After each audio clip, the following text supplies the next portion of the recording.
Welcome back. And on today's Locked On Diamondbacks podcast, are you wondering what new CBA changes or rules are coming to baseball in 2022 and beyond?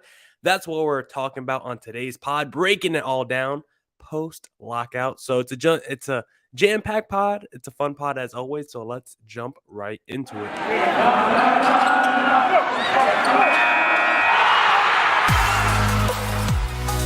You are Locked On Diamondbacks, your daily Arizona Diamondbacks podcast, part of the Locked On Podcast Network, your team every day.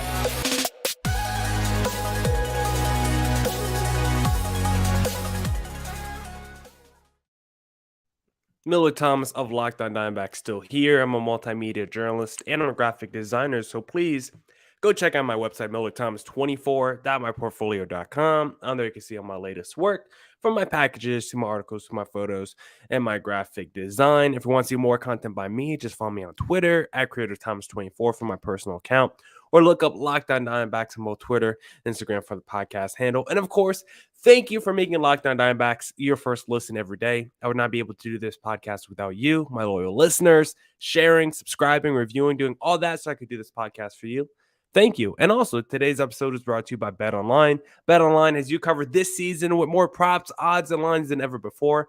BetOnline, where the game starts. But now that we got the whole intro and formalities out the way, I want to just talk about the new CBA changes and rules that are coming to baseball in 2022 and beyond, because if you are not following closely, there's a bunch of new rules that's going to affect the sport of baseball because, of course, there should be. We've been in a lockout for 3 months, 99 days. I believe it's the second longest labor work stoppage in MLB history. So there's a whole bunch of new things coming to baseball this season and beyond. So I figured, why not do a little primer and talk about it? The rest of the week, I don't even know what word I'm trying to say there. The rest of the week, though, I want to talk about free agency. I'm probably going to do that on Wednesday. Today was supposed to be Mondays with Millard, but Sully Baseball has a whole bunch of things going on at his house. He said it's too noisy. We can't do a pod today. So we might do Mondays with Millard on Wednesday. And because there's a whole bunch of free agency stuff I want to talk about. Zach Buchanan did a whole thread on Twitter talking about priorities for the D-backs and free agency coming from Mike Hazen in that front office. So he laid it all out on Twitter. So we'll talk about that thread he posted probably on Wednesday. And there's a whole bunch of big free agents still out there. So we'll probably do a prediction pod this week as well. I mean, Freddie Freeman's still free agent. We might know where he signs by Wednesday.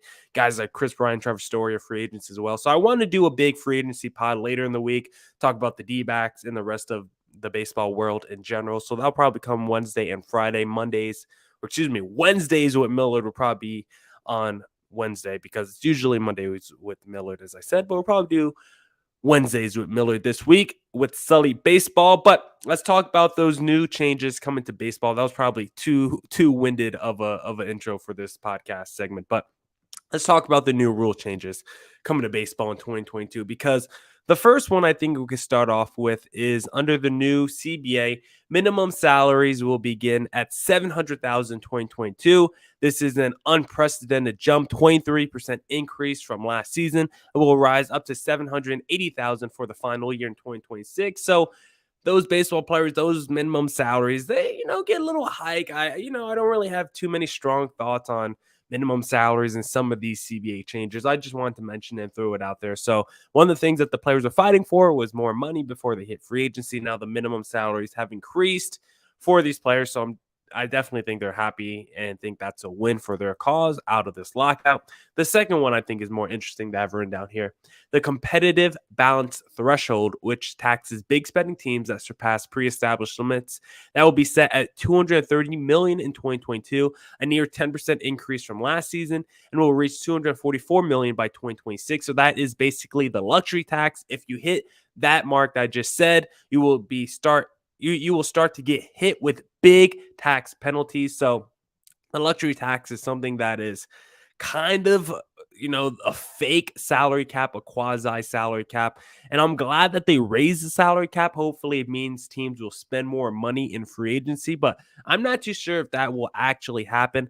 I kind of feel like you need a salary floor as well if you're going to institute the luxury tax. I don't think you want to go near the salary cap. I don't think you want to broach those discussions if you're a player, but a salary floor I do think is needed. You want to make sure teams are spending money. You want to put the pressure on teams to spend money. I don't think just raising the luxury tax will do it, but even if you, because the reason I don't think raising the luxury tax is enough, I still think teams will not spend money. It's not like they have to if you don't have a salary floor. It's not like they have to spend money just because you're saying, here's more money we're allowing you to spend. It's like a credit card. Here's more credit. That doesn't mean I'm going to spend more money and use my credit card more just because you're giving me more credit. So it's the same with these MLB teams and owners and front offices. And also, I also believe that maybe they will start to create an illusion like they're spending more money when in reality, maybe they just go after more mid-tier players and just overpay those guys, but on short-term contracts. So why not, a reliever who's originally supposed to make $5 million? Maybe you give him $8 million a year for a 1 or 2 year deal. And then if you're still trying to tank, you could just do that. Just overpay for mediocre players on 1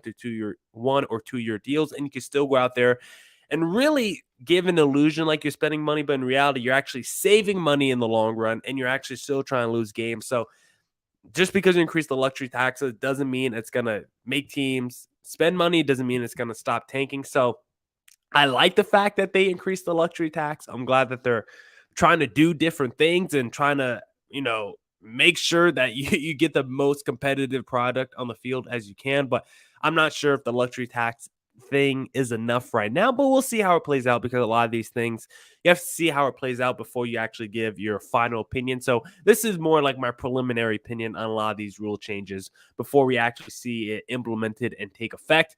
Another new rule coming, a $50 million player pool to reward pre-arbitration players who excel will also be incorporated. So pre-arbitration players who ball out, they're just getting more money overall. So for those guys who are like studs in pre-arbitration, those guys who are already all-star and MVP level players in pre-arbitration, they will get more money up front. They will not just, have to go through arbitration and look at precedents and who came before them and what salary they got. No, they say, hey, I'm one of the best players in the game right now. And even though it's still pre-arbitration, you got to give me more money than what I'm making as opposed to other players around the league in my position because I'm just that good. So for the players, I'm sure they're happy about that. It's another one of those rule changes that I really don't have a strong opinion on. I really don't have a lot of thoughts on. So I'm sure the players see it as a win. Good for the players. They're getting more money in the end. Anything that involves the players getting more money, I'm like, who cares? These are millionaires becoming richer millionaires. And of course, they're fighting billionaires. But when we're talking about that level of tax bracket, I'm like, I don't care. All you guys are good. Like, if you guys paid me $1 million a year, if I got the minimum salary from baseball, which is $700K, I would be a happy guy. So I really never have strong thoughts when it comes to how much people are making. And then the last rule I want to talk about here in segment number 1 is the 12-team postseason with the 2 top division winners earning first-round buys. I love the expanded postseason. This is what baseball needs. I think this is one of the biggest things that could help the competitive advantage issue we have in baseball, because a team like the D-backs now, if you're a near 500 team, if you're on the cusp of the playoffs near the trade deadline, you're probably more likely to go all in if you feel like you have a greater chance. If you feel like there's more bites at the apple, then I think you're just going to try a little bit harder in free agency. Maybe you say now, if I'm a team on the cusp, I don't have to go out there and sign the superstar players in free agency, but if I can just work around the edges, around the margins, and just add quality players to my roster, that might be enough to bolt me into the postseason. And then who knows what happens there, because baseball is crazy. Once you get to the postseason, anyone can win, and you get some extra postseason revenue as well. So I think teams would be more likely to try and spend money to win with the expanded postseason. And just from a fan's point of view, I like the expanded postseason because it gives me a little hope. Watching the D-backs, maybe now we have, more of a chance to make it just because there's an extra spot. And, just the hope overall, I think, is the biggest thing. Because if you have hope as a fan, you watch in basketball with this new play-in tournament, and all of a sudden Kings fans think that they can make the postseason. So for a D-backs fan, the season is so long. I look at last season, I'm like, seriously, by the time July rolled around, literally by the time June rolled around, I'm like, I'm going to have to watch 3.5 months of meaningless baseball. But if you had a couple extra spots, then maybe the season is just a little bit more enticing. The season is just so long when you're watching a terrible team those last few months. It just drags and drags. But if you can just keep me on a thread, just string me along just a little bit with this expanded postseason, I think it'll be a win, especially for those teams that are not really that good, but are like, kind of like basically the whole NL East last season. The Mets, the Phillies, how they were all kind of on the cusp. All of them kind of were close to making the postseason. All of them kind of had different points of the season where you thought they were going to be the division winner when in the end it was just the Braves, but they all just kind of strung you along. So if in the future we can get more teams that string you along like that with the expanded postseason, I think it just makes baseball more entertaining, increases the fan value, want to watch games late in the year, even when your team is not that good. So I approve of the expanded postseason, even though you're going to have pushback like, who wants to see a below 90 win team in the postseason? Like, look at the Braves. They won it as like, what were they, 89, 90 wins. The Royals a few years ago went to the World Series as a 90-win team. The Nationals won the World Series as a wild card team. Once you get to the baseball postseason, anyone can win. So I don't care if you have 85 wins or 105 wins. It probably doesn't matter once the playoffs begin.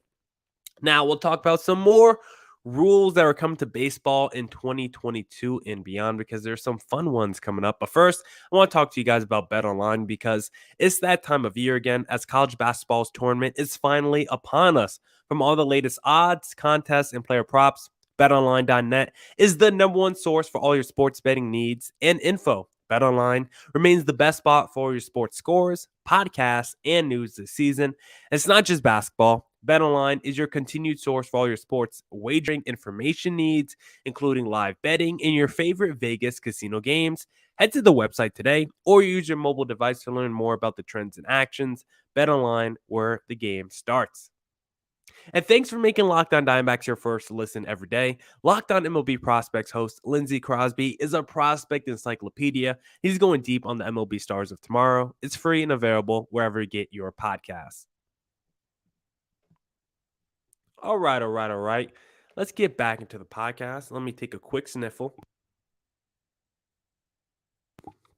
Hey, we are back and we are good. And let's continue with some more rules we see coming to baseball in 2022 and beyond. And the next rule I want to talk about is a 45-day window to impose rule changes decided on by a new joint committee beginning in 2023. So this is something interesting. I'm not even entirely sure what it is. I don't think it's been entirely fleshed out to the public yet, but it seems like there is a joint committee that only needs 45 days to impose new rules that will begin in 2023. And some of these new rules that you might, because when you hear this joint committee proposing new rules, like, what are you talking about exactly? Well, the rules that we've talked about in the past that I don't think are officially come to baseball just yet. I think this committee has to decide on it. But new rules like banning the shift, the pitch clock, and bigger bases will be decided by this new joint committee. So I don't think those three potential rule changes have been officially voted on and implemented yet for the 2023 season, but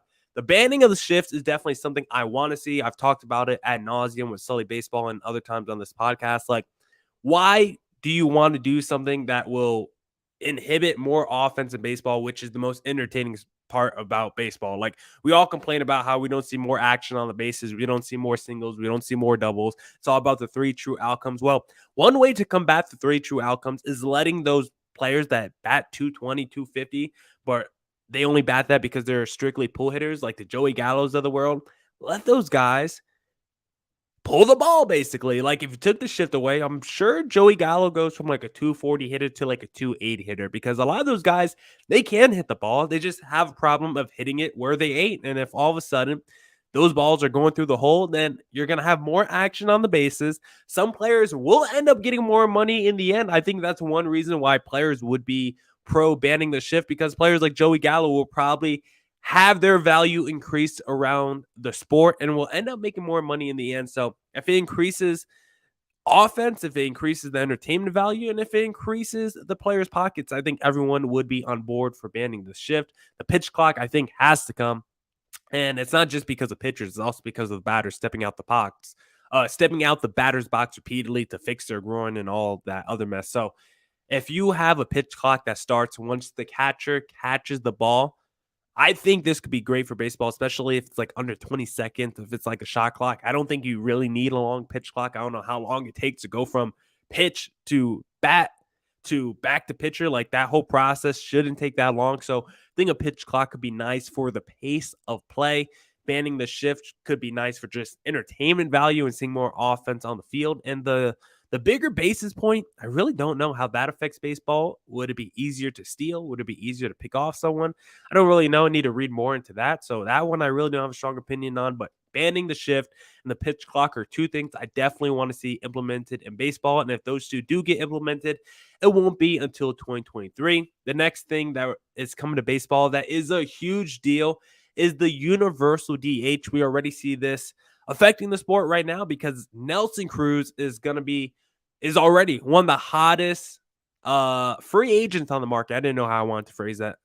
Nelson Cruz is one of the hottest free agents on the market currently, as he should be. And someone like Seth Beer can all of a sudden step into the role as the everyday DH for the D-backs if they decide to do that, because he's someone who hasn't been able to play defense at a very high level throughout his minor league career. But offensively, he's shown a lot at the plate. He's been able to hit for average, hit for power. So a guy like Seth Beer all of a sudden has increased value in the organization. A guy like Nelson Cruz has increased value across the whole baseball world basically. And if you look at someone like JD Martinez, like, you're telling me every team wouldn't want a JD Martinez? He can't do anything for you defensively. Don't ask him to play the field. Don't ask him to play right field or left field. But what he does for you in your lineup at the plate, I think that guy is very valued. I don't understand why we always had a pitcher. I don't even need to get into the whole argument as to how there's just as much strategy pitching around Big Papi as there is trying to figure out, should I take Bumgarner out with my bases loaded and it's the bottom of the seventh and he's dealing, but I need the offense because I haven't scored yet. Like, yes, that's a strategy too, but also trying to figure out how I'm pitching around Big Papi is also a strategy. So I don't want to go down that whole rabbit hole, but I'm glad to see the universal DH come into baseball, because I never understood why we had two conferences playing by two different rules. Like, Sully Baseball always says, if you're going to have two conferences play by the same rules, then let's get rid of conferences and let's just go with divisions. But I kind of always push against that, because you look at the NFL, hockey, basketball, like, they all play by the same rules and they still have two conferences.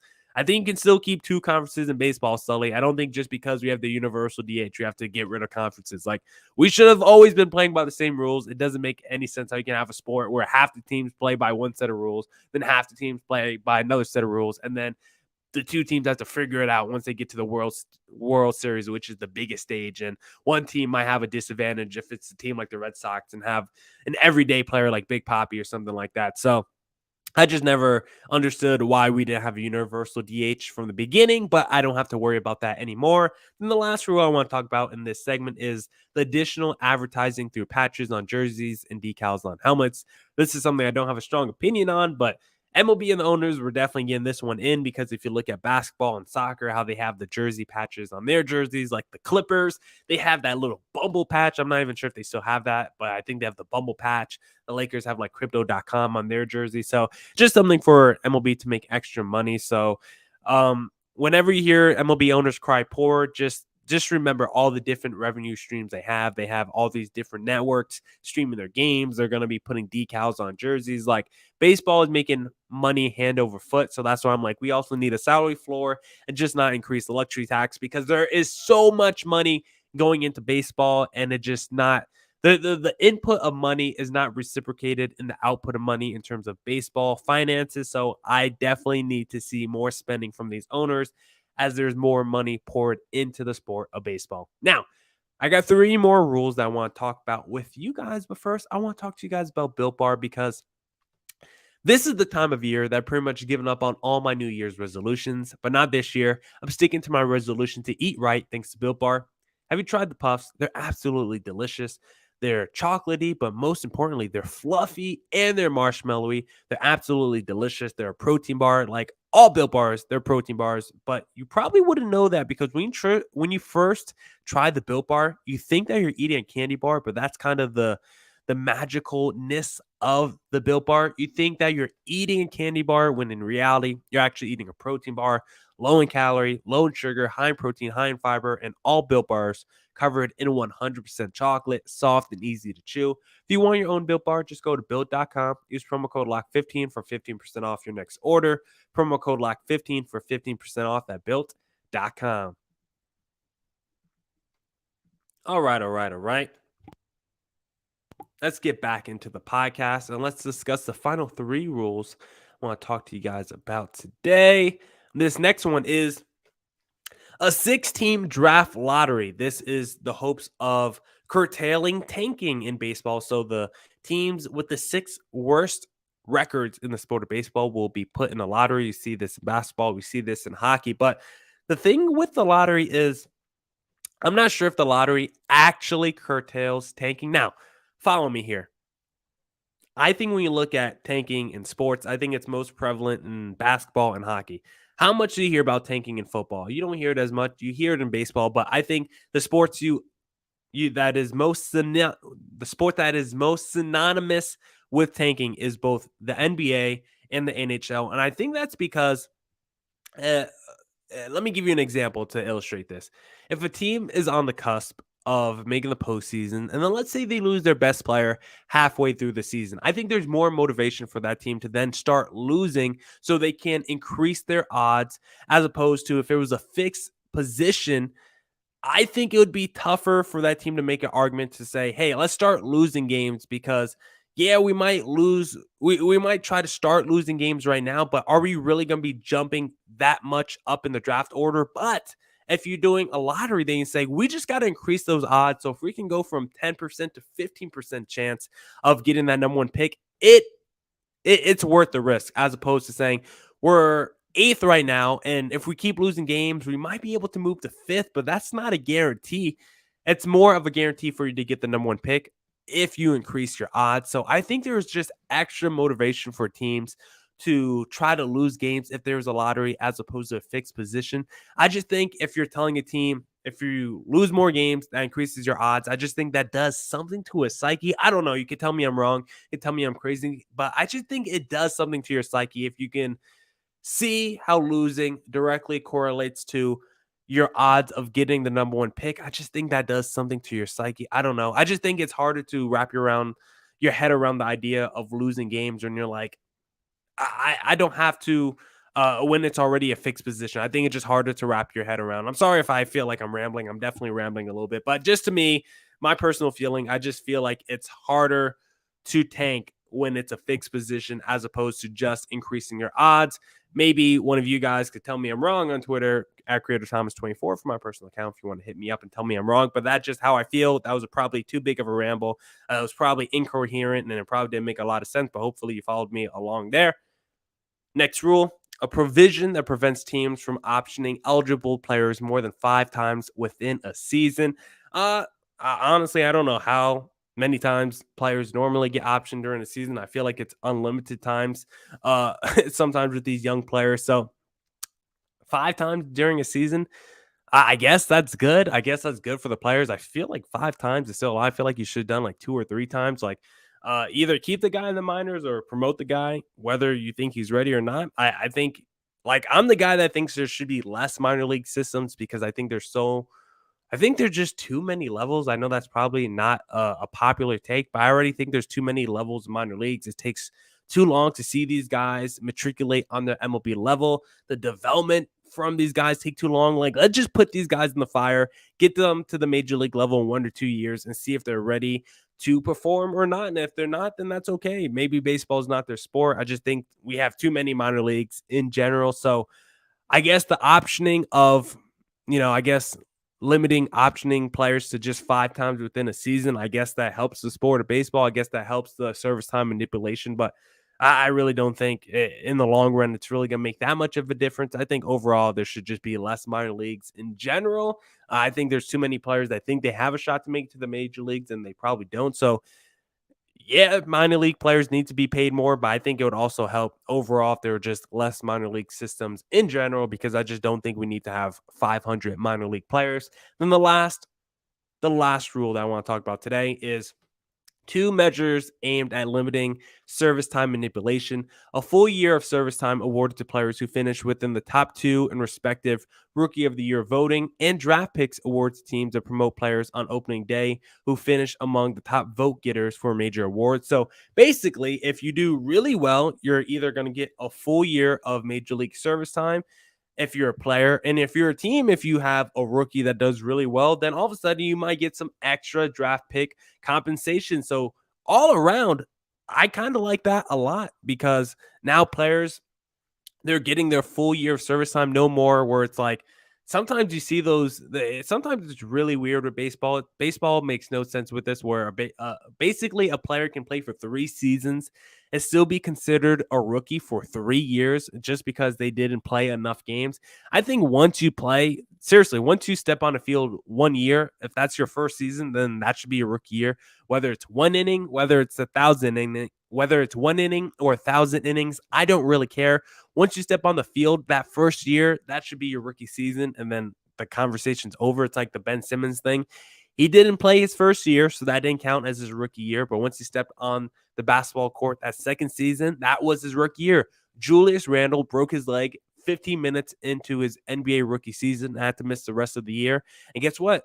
The NBA said, I'm sorry, that was a rookie season. We can't make your second year your rookie year because you played 15 minutes that first year. So I think baseball gets convoluted with this whole service time and rookie of the year thing. Like if you played that first year, that first year you made to the major leagues, if you played at all, then that's your rookie season. I think that's the easiest way to do this. But at least now teams are incentivized to keep to keep their players on the major league level if they're playing well. And for young players who are playing well, you're at least going to be awarded with service time so you could get to free agency quicker and things like that. So overall, a lot of these rules and CBA changes I think are good for baseball. The luxury tax thing, I think is kind of a sham. I think it's more of an illusion. I like the fact that it got raised, but overall, I don't know how much it's going to help. I think the expanded postseason and the universal DH are my favorite things coming out from this lockout because I've been hammering the desk for the universal DH for forever now. The draft lottery, I think, is one of those things that's going to be an illusion as well.